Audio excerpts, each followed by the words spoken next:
spend too much time on this, but the company is a learning organization. Peter Senge, again in the 1990s, came up with the idea of a learning organization.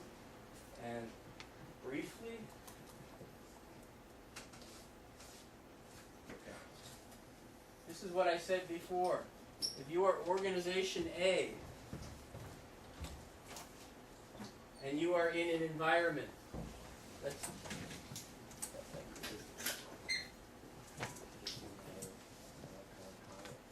okay. All right, let's say I don't know too many organizations. Let's say this is Acer, and they're building computers, and they're building computers for Taiwan people, right? So they know the Taiwan market, right? Even if they don't do any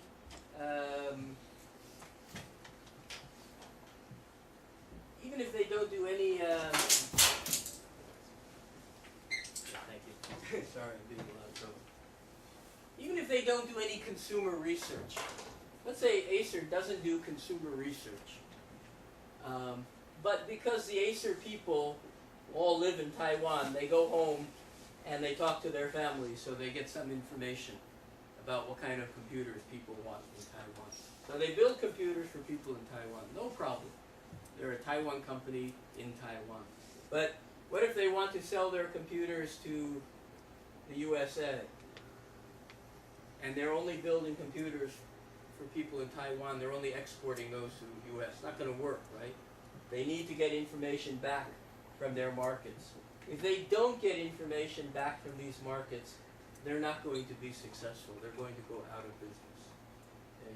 So when they get the information from the US, they have to bring it all around the organization. Everybody's got to know what that customer wants so they can turn computers that are suitable for this market. Okay? That kind of makes them a learning organization. When they get information from the outside, spread it around in the organization, they become a learning organization. If the organization doesn't learn, it dies. It goes out of business. Okay? So that's kind of what the learning organization is. Any company like Acer that wants to be a global company, they have to be learning all the time, again, from their customers, from their suppliers, all the time.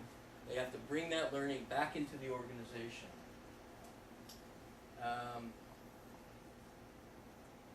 And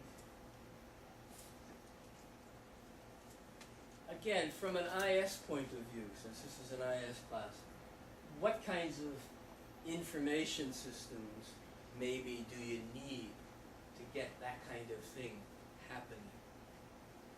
What kind of information systems do you need to be able to learn from all your customers and all your suppliers and things like that?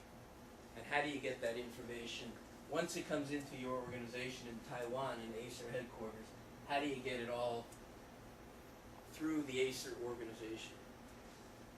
I don't know if that's a technology problem or a management, where is that problem? Is it a technology issue? Is it a human resource issue? Not sure. But from an information systems point of view, what kind of infrastructure do you need to make that happen?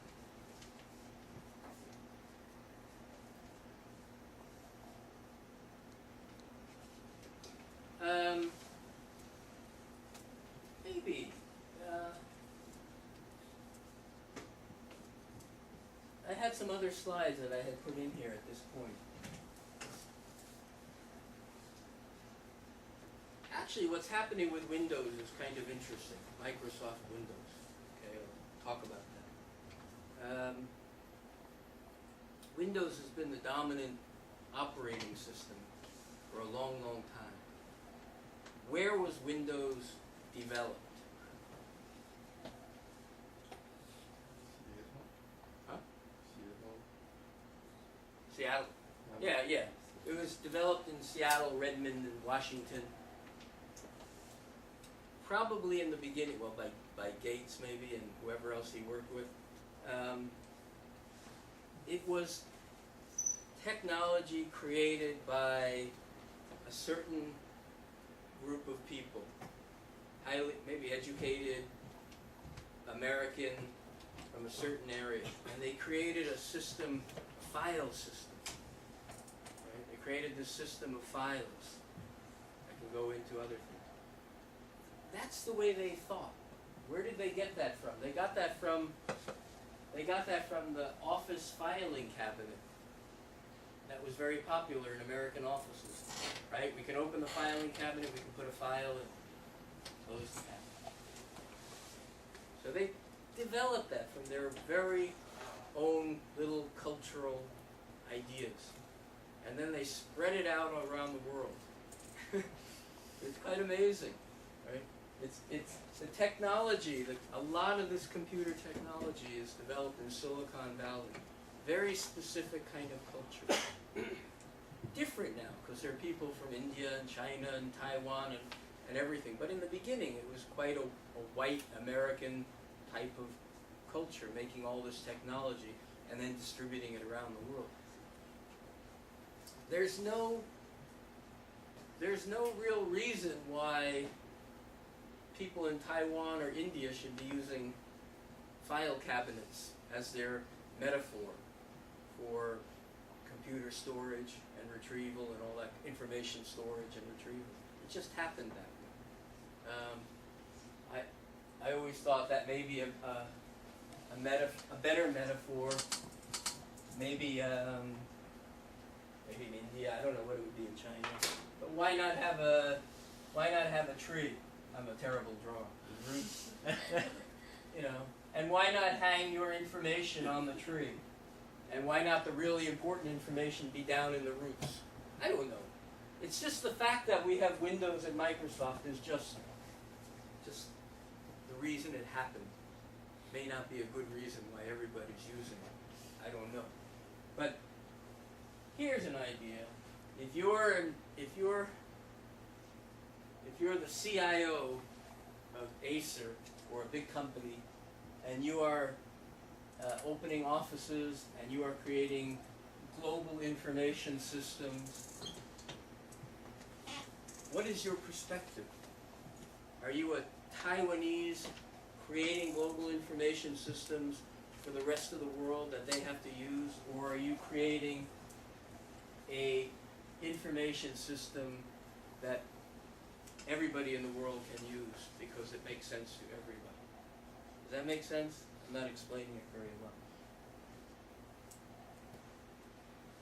From a global leadership perspective, should you be thinking of your company as a Taiwanese company, or should you be thinking of your company as a global company? That's really the answer, the question. Very tricky question. Because if your company is in Taiwan and you are thinking global, you are not thinking about Taiwan. You are thinking about your business as a global business. In the American election, this is a big problem, right? Because one of the candidates is a business person who is a global perspective, right? I want to put my money wherever I want in the world, wherever it can make the most money.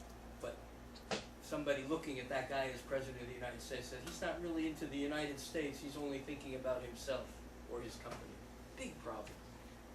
So, but if you're a business leader, if you're a CEO and you have to make money for your stockholders, what's your perspective? Same thing, if you're a CIO, when you're developing information systems, what's your perspective? Who's your customer? Who are you serving?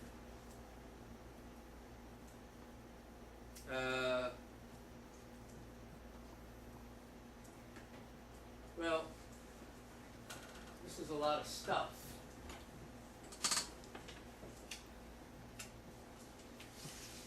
But in the end, we come down to information technology.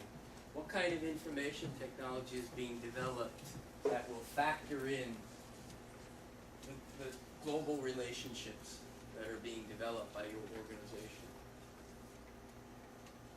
Most information systems don't consider culture. Should they be considering culture?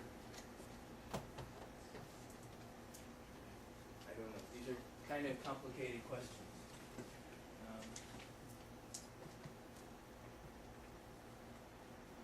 Some information technology systems in global companies will translate documents. You know, some kind of instantaneous translation software. So that's kind of a start.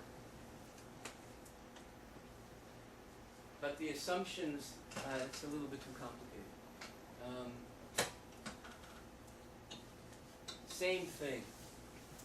If I'm opening a company in India and I'm bringing Microsoft Windows in as my operating system, is that the best? Is that the best cultural fit for those people there? Maybe it is, maybe it isn't. Maybe it doesn't matter anymore.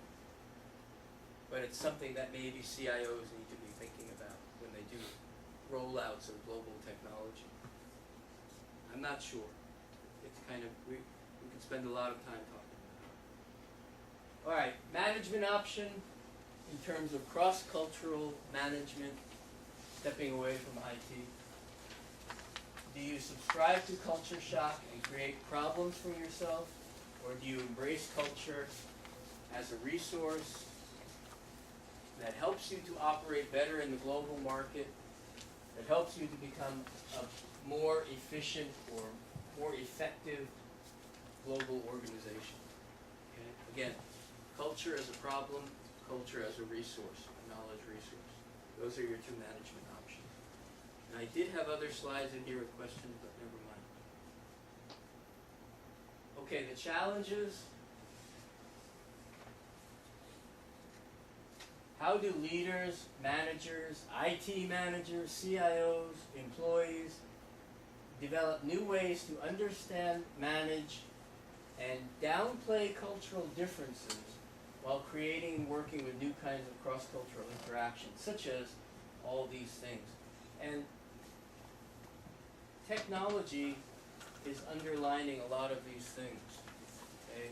I haven't really created this presentation from the technology perspective, but how do you do this in these situations, and what is the role? You should ask yourself, what is the role of technology in facilitating global interaction, learning organizations, all that kind of thing? What can technology do?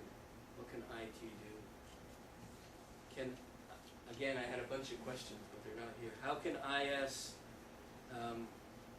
account for different kinds of knowledge, cross-cultural knowledge?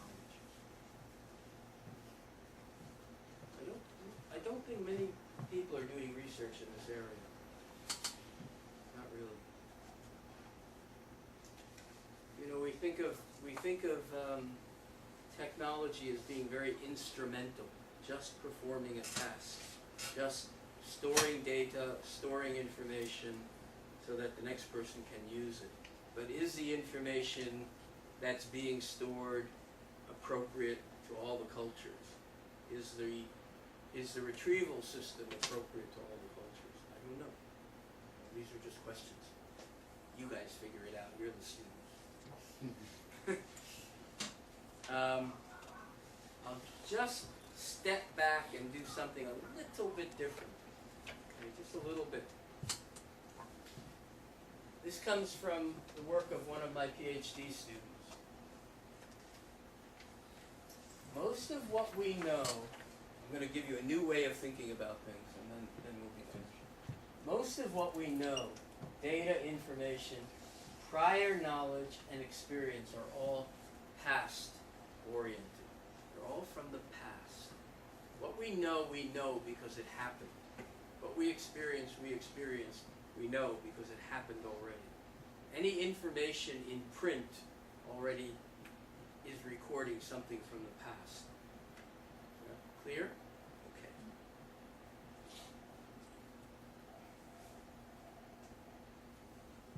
Now,